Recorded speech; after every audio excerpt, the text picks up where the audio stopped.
ಹೇಳಿದ್ದೇನು ನೀನು ಮಾಡಿರೋದೇನು? ಸತ್ತವಳು ಹೇಗೆ ಬದುಕು ಬರೋಕ್ ಸಾಧ್ಯ? ಅದೇ ಗೊತ್ತಾಗ್ತಿಲ್ಲ madam. General anaesthesia high dosage ಕೊಟ್ಟಿದೆ, ಅದ್ರ ಜೊತೆ ಬೇರೆ ಟಾಕ್ಸಿಕ್ ಮೆಡಿಸಿನ್ಸ್ ಕೂಡ ಕೊಟ್ಟಿದೆ. ಅದರಿಂದ ಅವ್ರ ಹಾರ್ಟ್ ಬೀಟ್ ನಿಂತೋಗ್ಬೇಕಾಗಿತ್ತು. ಯಾವ್ದು ಹೇಗ್ ರಿಯಾಕ್ಟ್ ಮಾಡಿದೆ ಅಂತಾನೆ ಗೊತ್ತಾಗ್ತಿಲ್ಲ. ಡಾಕ್ಟರ್ ಚೆಕ್ ಮಾಡಿದಾಗ ಅವ್ರ ಹಾರ್ಟ್ ಬೀಟ್ ನಿಂತೋಗಿತ್ತು ಮೇಡಮ್. ಹಾಗಿದ್ರೆ ನಿಂತು ಹೋಗಿದ್ ಹೃದಯ ಮತ್ತೆ ಹೇಗೆ ಬಡ್ಕೊಳಕ್ ಸಾಧ್ಯ? ಒಂದು ನೀನ್ ಸರಿಯಾಗಿ ಕೆಲಸ ಮಾಡಿಲ್ಲ, ಅಥವಾ ಸತ್ತೋಗಿದ್ದಾಳೆ ಅಂತ ಡಾಕ್ಟರ್ ಸುಮ್ಮನೆ ಹೇಳಿದ್ದಾರೆ. ನನಗಿದ್ದು ಯಾವುದನ್ನು ನಂಬೋಕ್ಕಾಗ್ತಿಲ್ಲ. ಒಟ್ನಲ್ಲಿ ನನ್ನ ಪ್ಲಾನ್ ಎಲ್ಲ ಹಾಳಾಗೋಯ್ತು. ಕ್ಷಮಿಸಿ ಮೇಡಮ್, ನನ್ನ ಕೈಲಿ ಏನ್ ಸಾಧ್ಯನೋ ಅದನ್ನೆಲ್ಲ ಮಾಡಿದೀನಿ. ಅದಕ್ಕೂ ಮೇಲೆ ನಾನೇನು ಮಾಡಕ್ ಆಗ್ತಿರ್ಲಿಲ್ಲ. ಹಾಗೇನಾದ್ರೂ ಮಾಡಿದ್ರೆ ನನ್ ಕೆಲಸ ಕಳ್ಕೊಂಡು ಕಂಬಿ ಎಣಿಸ್ಬೇಕಾಗಿತ್ತು. ಅಪ್ಪಿ ತಪ್ಪಿ ಇದನ್ನೆಲ್ಲ ಮಾಡೋದಕ್ಕೆ ನೀವೇ ಹೇಳ್ಕೊಟ್ಟಿದ್ದು ಅಂತ ಗೊತ್ತಾಗಿದ್ದಿದ್ರೆ ನಿಮ್ಗೂ ಅಪಾಯ ಆಗ್ತಿತ್ತು. ತುಳಸಿಯವರ ಆಯಸ್ಸು ಗಟ್ಟಿಯಾಗಿದೆ, ಅವ್ರ ವಿಲ್ ಪವರ್ ಜಾಸ್ತಿ ಇದೆ ಅನ್ಸುತ್ತೆ. Stop it. ಇಂಥ ಮಾತುಗಳನ್ನ ಆಡೋಕೆ ನಾಚಿಕೆ ಆಗಲ್ವಾ ನಿನ್ಗೆ? ನಿನ್ನಿಂದ ಅವಳನ್ನ ಕೊಲ್ಲೋಕ್ಕಾಗಿಲ್ಲ ಅಂತ ಮಾತ್ರಕ್ಕೆ ಅವಳು ವಿಲ್ ಪವರ್ ಚೆನ್ನಾಗಿದೆ, ಅವಳು ಆಯಸ್ಸು ಗಟ್ಟಿಯಾಗಿದೆ ಅಂತ ಹೇಳ್ತಾ ಇದೆಯಲ್ಲ. ಕೊಡೋ ಡೋಸೇಜಿನ ಸ್ವಲ್ಪ ಹೆಚ್ಚಾಗಿ ಕೊಟ್ಟಿದ್ರೆ ಏನಾಗ್ತಿತ್ತು ನಿನಗೆ? ಮೇಡಮ್, ಅದಕ್ಕೂ ಮೀರಿ ಡೋಸೇಜ್ ಕೊಟ್ಟಿದ್ರೆ ರಿಯಾಕ್ಟ್ ಆಗಿ ನಾಳೆ ದಿನ ಅವ್ರ ಬ್ಲಡ್ ರಿಪೋರ್ಟ್ ಅಲ್ಲೋ ಅಥವಾ ಪೋಸ್ಟ್ ಮಾರ್ಟಮ್ ರಿಪೋರ್ಟ್ ಅಲ್ಲೋ ಗೊತ್ತಾಗ್ಬೋದು ಅಂತ ಹೀಗೆ ಮಾಡಿದ್ದೆ.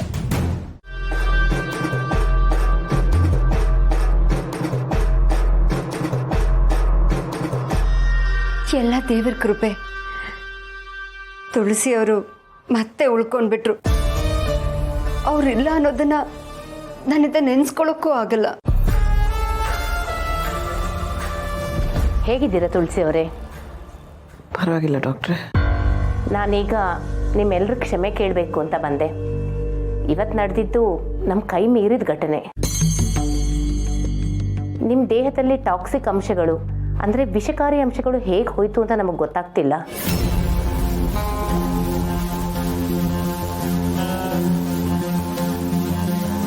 ನಾವು ಕೊಟ್ಟಿರೋ ಯಾವುದಾದ್ರೂ ಮೆಡಿಸಿನ್ ಓವರ್ ಡೋಸ್ ಆಗಿದೆಯಾ ಅಥವಾ ಯಾವುದಾದ್ರೂ ಮೆಡಿಸಿನ್ ಓವರ್ ರಿಯಾಕ್ಟ್ ಆಗಿದೆಯಾ ಅನ್ನೋದನ್ನು ಕ್ರಾಸ್ ಚೆಕ್ ಮಾಡಿ ನೋಡ್ತೀವಿ.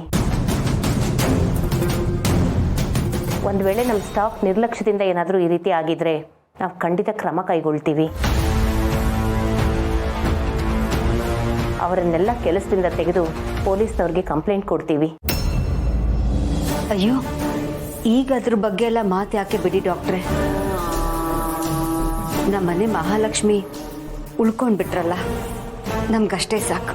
ಹೌದು, ನಿಜವಾಗ್ಲೂ ತಪ್ಪು ನಡೆದಿದ್ರೆ ತಪ್ಪು ಮಾಡಿರೋರಿಗೆ ದೇವ್ರು ಖಂಡಿತ ಶಿಕ್ಷೆ ಕೊಡ್ತಾನೆ.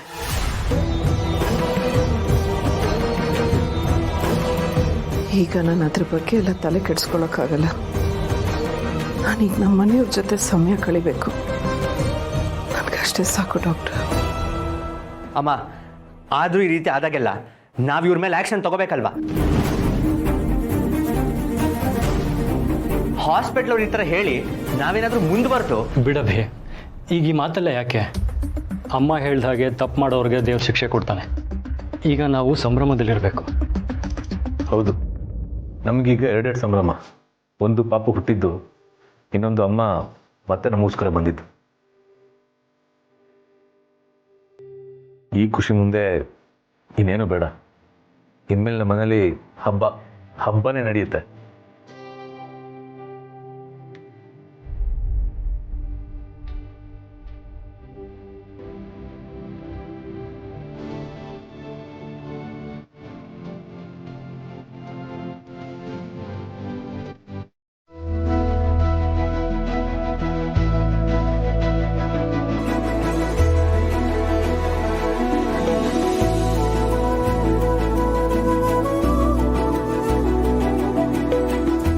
ಆಗಿದೆಯಮ್ಮ ತುಳಸಿ.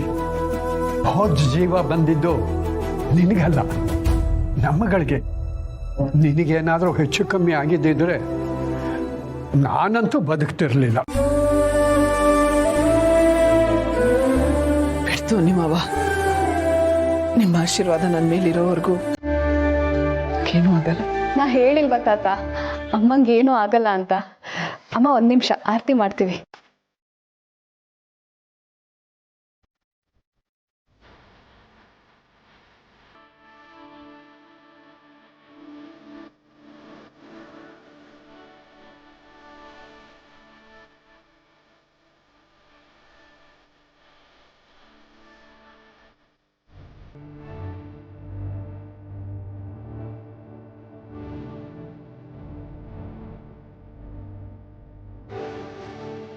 ಅಮ್ಮ ಒಳಗ್ ಬಾ.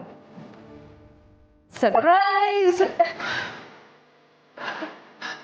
ಹೇಳೋದಲ್ಲ ಅಮ್ಮ, ನಮ್ಮೆಲ್ಲರ ಕೈ ಹಿಡಿದು ನಮ್ಮ ಪ್ರತಿ ಹೆಜ್ಜೆನಲ್ಲೂ ನಮ್ಮ ಜೊತೆ ನಿಂತು ನಡೆಸಿರೋ ನಿಮ್ಗೆ ನಮ್ಮೆಲ್ಲರ ಕಡೆಯಿಂದ ಒಂದು ಪುಟ್ಟ ಗಿಫ್ಟ್.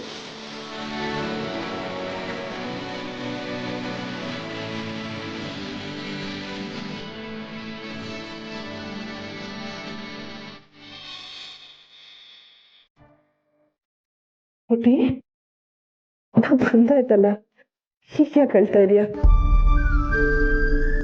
ಸಂಧ್ಯಾ, ಸಮಾಧಾನ ಮಾಡ್ಕೊ. ಅಮ್ಮ ಮೊದಲು ಒಳಗೆ ಬರ್ಲಿ.